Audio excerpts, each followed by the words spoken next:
प्यारे बच्चों, मैंने आपको 2 वीडियो भेजा था। ये चैप्टर जो हम लोग पढ़ रहे हैं, सेइंग विदाउट स्पीकिंग, बिना बोले कुछ कहना, ठीक है। तो सेइंग विदाउट स्पीकिंग, ये बहुत छोटा सा लग रहा है कि इस चैप्टर में तो कुछ खास है नहीं, लेकिन इसमें बहुत खास है जो आपको जानना ज़रूरी है, ठीक है। आप कैसे जानते हैं कि ये पेड़ है, ये पहाड़ है, ये टेबल है, ये आपके पेरेंट हैं, ये आपका दोस्त है, ये किताब है, हैं? ये मेरी गाय है, ये मेरी कार है, घर में मम्मी जो है वो समोसा बना रही हैं। कैसे आपको मालूम होता है? कैसे आप अपने चारों तरफ की दुनिया को जान पाते हैं? ये मान लीजिए, ये आपके चारों तरफ की दुनिया है। इस दुनिया में तो बहुत कुछ है, पेड़ पौधे भी हैं, जानवर भी है, नदी पहाड़ है, मैदान, लोग, बिल्डिंग, वस्तुएं, तमाम चीज़ें हैं। आपका स्कूल, ये बीच में आप हैं, ये आप हैं। तो आप इस दुनिया को कैसे समझते हैं, कैसे जान पाते हैं, कैसे दुनिया की जानकारी आपको मिलती है? बताइए। तो आप इनको जानते हैं अपनी आँख से, ठीक है, अपने कान से, अपने नाक से, अपने टंग से, अपने स्किन से, ठीक। आँख से आप देखते हैं, कान से आप सुनते हैं, नाक से आप स्मेल करते हैं यानी सूंघते हैं, टंग से आप टेस्ट करते हैं फूड को या ड्रिंक को, और स्किन से आप टच करके फील करते हैं। किसी चीज़ को आप टच करते हैं तो आपको लगता है कि ये बहुत सॉफ्ट है या हार्ड है या खुरदुरा है। ये सब आपको टच करने के बाद समझ में आता है। तो ये क्या कहलाता है? ये आपका आई, ईयर्स, नोज, टंग, स्किन, ये क्या कहलाता है? ये कहलाता है सेंस ऑर्गन्स, यानी ये हमको सेंस देता है, समझ देता है कि ये क्या है, ये कैसा है। इसका जो समझ है, समझ को ही तो सेंस कहते हैं ना। तो ये किसी चीज़ की समझ जो आपके अंदर पैदा होती है, वो देख कर होती है, सुन के होती है, सूंघ के होती है, टेस्ट करके होती है और छू कर होती है। इन्हीं चीज़ों से आपको किसी चीज़ के बारे में सेंस पैदा होता है। तो ये आपका सेंस ऑर्गन्स है। तो कितने सेंस ऑर्गन्स हमारे पास हैं? हमारे पास 5 सेंस ऑर्गन्स हमारे पास हैं।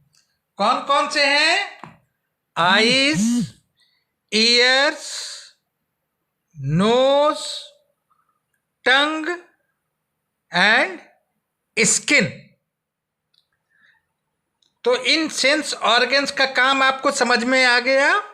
आँख देखने के लिए, कान सुनने के लिए, to hear, nose to smell, tongue to taste, skin to feel. ठीक, तो ये तो आपके पास में है और इसी से आप दुनिया को समझ पाते हैं। ठीक है, अब हम आपसे एक बात करने जा रहे हैं, क्या दुनिया में हर इंसान एक बराबर काबिल है, इक्वली एबल्ड? भाई आप देखते हैं कि आपकी क्लास में कोई बच्चा बहुत कमज़ोर है, उसको समझ में ठीक से नहीं आता। कोई बच्चा बहुत तेज है, वो एक बार में बात समझ में उसको आ जाती है। अब देखते हैं कि उसका एग्ज़ाम होता है तो सब में वो A+ पाता है। आपके यहाँ CCA एक्टिविटी होती है तो जो बच्चा पढ़ने में A+ पा रहा है वो CCA में उसको कोई पोजीशन नहीं मिलता।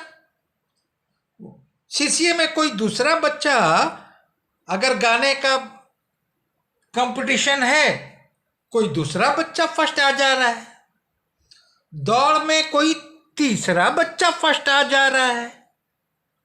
तो हर इंसान के अंदर अलग अलग खासियत होती है, अलग अलग एबिलिटी होती है, अलग अलग चीज़ों को देखने का ढंग होता है।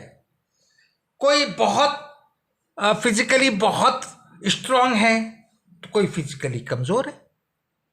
कोई अगर फिजिकली कमज़ोर है लेकिन मेंटली बहुत मजबूत है।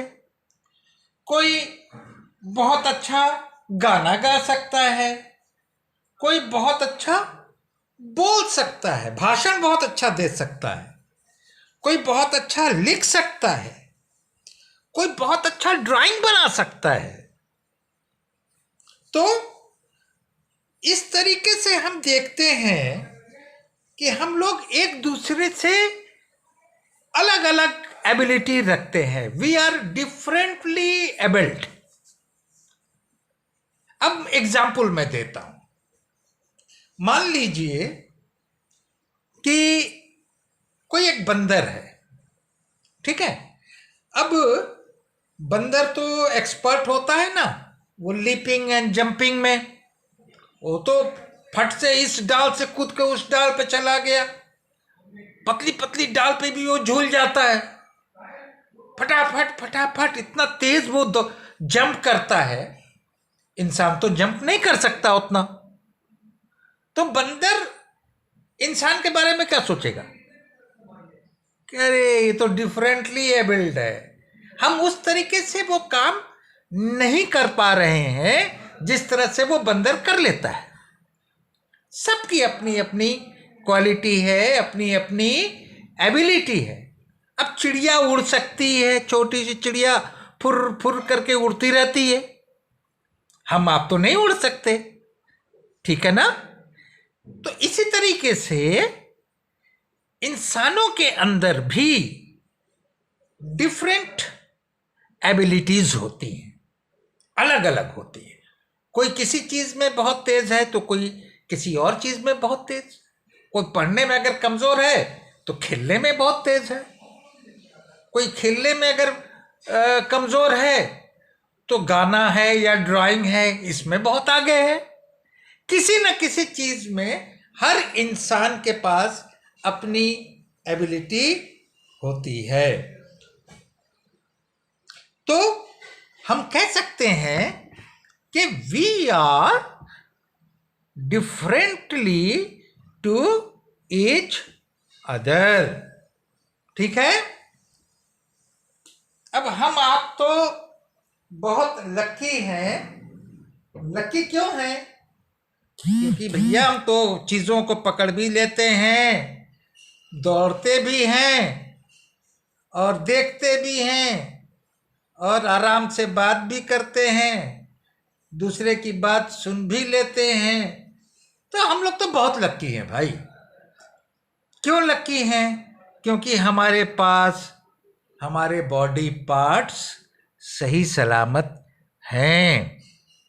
ठीक है, तो आप इसको ऊपर वाले का एक वरदान समझिए।